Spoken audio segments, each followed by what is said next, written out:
నమస్కారం. బీఆర్‌కే భక్తి ఛానల్‌కి స్వాగతం. నేను మీ స్వీయ వర్మ. ఈరోజు మనతో పాటు స్టూడియోలో ఉన్నారు Shri Matangi Rajashyamala trust founder and chairman Brahmashri Nishant Sharma Avadhani గారు. నమస్కారం గురువుగారు. మహాదేవ ఎలా ఉన్నారు గురువుగారు? బాగున్నారమ్మా. గురువుగారు, పుబ్బా నక్షత్రంలో పుట్టిన వారి గుణ స్వభావాలు ఎలా ఉంటాయి గురువుగారు? తెలియచేయండి. అద్భుతంగా తల్లి. పుబ్బా నక్షత్రం వారి యొక్క నక్షత్రాధిపతి శుక్రుడు. హ్మ్.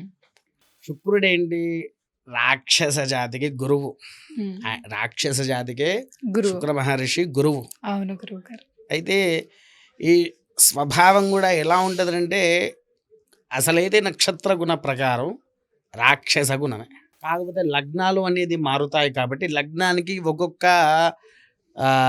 గ్రహము అధిపతిలో ఉంటారు కాబట్టి ఈ యొక్క విధితత్వాలు మారుతాయి. ఇక్కడ హ్మ్.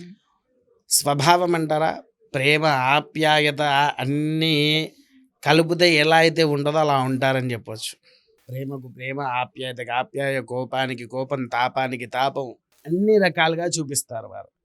అలా చూపించిన తర్వాత ఆ యొక్క గణాధిపతుల్లో శుక్రుడు అనేటువంటి వాడు మహాతేజోవంతుడు. ఇక్కడ ఏంటి అని అంటమ్మా, పుబ్బా నక్షత్రానికి శత్రువు ఎవరయ్యా అంటే ఆడదానికే శత్రువు అన్నట్టు వీళ్లకు పరిస్థితి ఎలా ఉంటుంది అంటే, మగవాళ్ళైనా సరే ఆడవాళ్ళైనా సరే గొడవలు బాగా పెరుగుతాయి. దేనివల్ల అంటే కేవలం ఆడవాళ్ళ వల్లనే ఈ పుబ్బా నక్షత్రానికి గొడవలు ఉంటాయి. ఆడవాళ్లే శత్రువుగా మారుతూ ఉంటాడు. ఎందుకంటే శుక్రుడు స్థానం, భార్యాభర్తల మధ్యలో విరోధాలు అవన్నీ పుట్టించేది కూడా శుక్రుడే.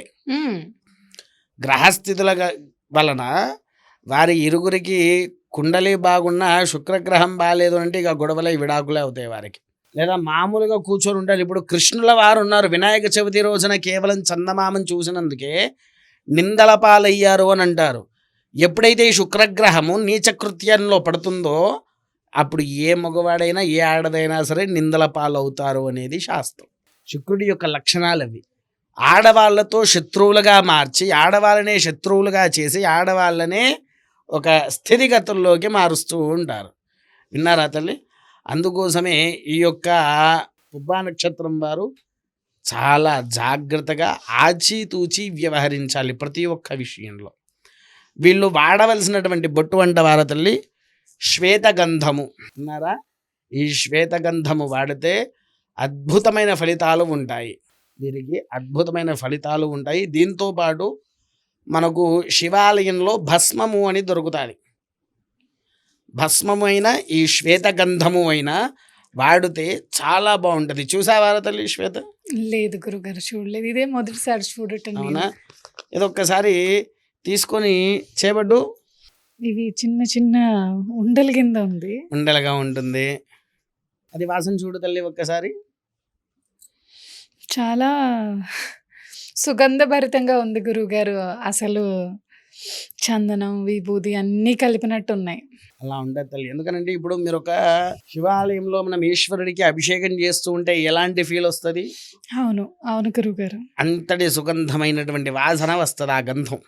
ఇది మరి ఎక్కడ నేను బయట చూడలేదు గురువుగారు. నార్మల్గా చందనం చూశాను, నార్మల్ కుంకుమ చూశాను. ఈ శ్వేతగంధం అనేది నేను ఇప్పటికొచ్చి చూడలేదు. అసలు మరి బొట్టు పెట్టుకునే వాళ్ళు ఇప్పుడు ఈ వీడియో చూసిన ప్రతి ఒక్కరికి ఒక డౌట్ ఉంటుంది, అసలు ఈ గంధం ఎక్కడ దొరుకుతుంది అని. అలాంటి వాళ్ళకి మరి పరిహారం ఏంటి గురువుగారు? ఏముంది తల్లి, కింద మనం ఎలాగో నెంబర్ వేస్తాం కదా తల్లి, ఆ నెంబర్కి ఫోన్ చేసి ఎవరైతే బుకింగ్ పెట్టుకుంటారో వారికి పంపించడం జరుగుతుంది. దూర ప్రాంతాల వాళ్ళైతే కనుక ఎక్స్ట్రా ఛార్జెస్, అంటే వాళ్ళకి మనం కొరియర్ చేస్తాము కాబట్టి ఆ కొరియర్ ఛార్జెస్ తీసుకుంటాము. విన్నారా తల్లి? ఆ కొరియర్ ఛార్జెస్ తీసుకొని దీనికి అమౌంట్ తీసుకొని పంపిస్తాము వారికి. ఏ రాశికి చెందిన వాళ్ళు గురువుగారు ఈ నక్షత్రం వాళ్ళు? సింహరాశి తల్లి. సింహరాశికే చెందిన సింహరాశి వారికి చెందిన వారే సింహరాశి వారు. విన్నారా? అద్భుతమైనటువంటి స్థితిగతుల్లో ఉంటారు. ఎటువంటి పరిహారాలు చేసుకుంటే వాళ్ళకి మంచి జరుగుతుంది గురువు? వీరాదల్లి, వీరు ఎక్కువగా సుబ్రహ్మణ్యేశ్వర స్వామి వారి ఆరాధన చేయడం చాలా ముఖ్యమైనది. ఎందుకనంటే అప్పుడు ఆశ్లేష నక్షత్రం, ఇప్పుడు పూర్వము మనం మాట్లాడుకున్నాము. అవును గురువు గారు. ఆశ్లేష, పుబ్బ, ఉత్తర, విశాఖ, మూల. ఈ నక్షత్రానికి కుజుడు కుజగ్రహ దోషాల వలన చూపిస్తూ ఉంటాడు కాబట్టి వీరు ఎక్కువగా సుబ్రహ్మణ్యేశ్వర స్వామి వారి యొక్క ఆరాధన చేస్తే సకల యోగ ఫలితాలను కూడా వారికి అందింపజేస్తాడు.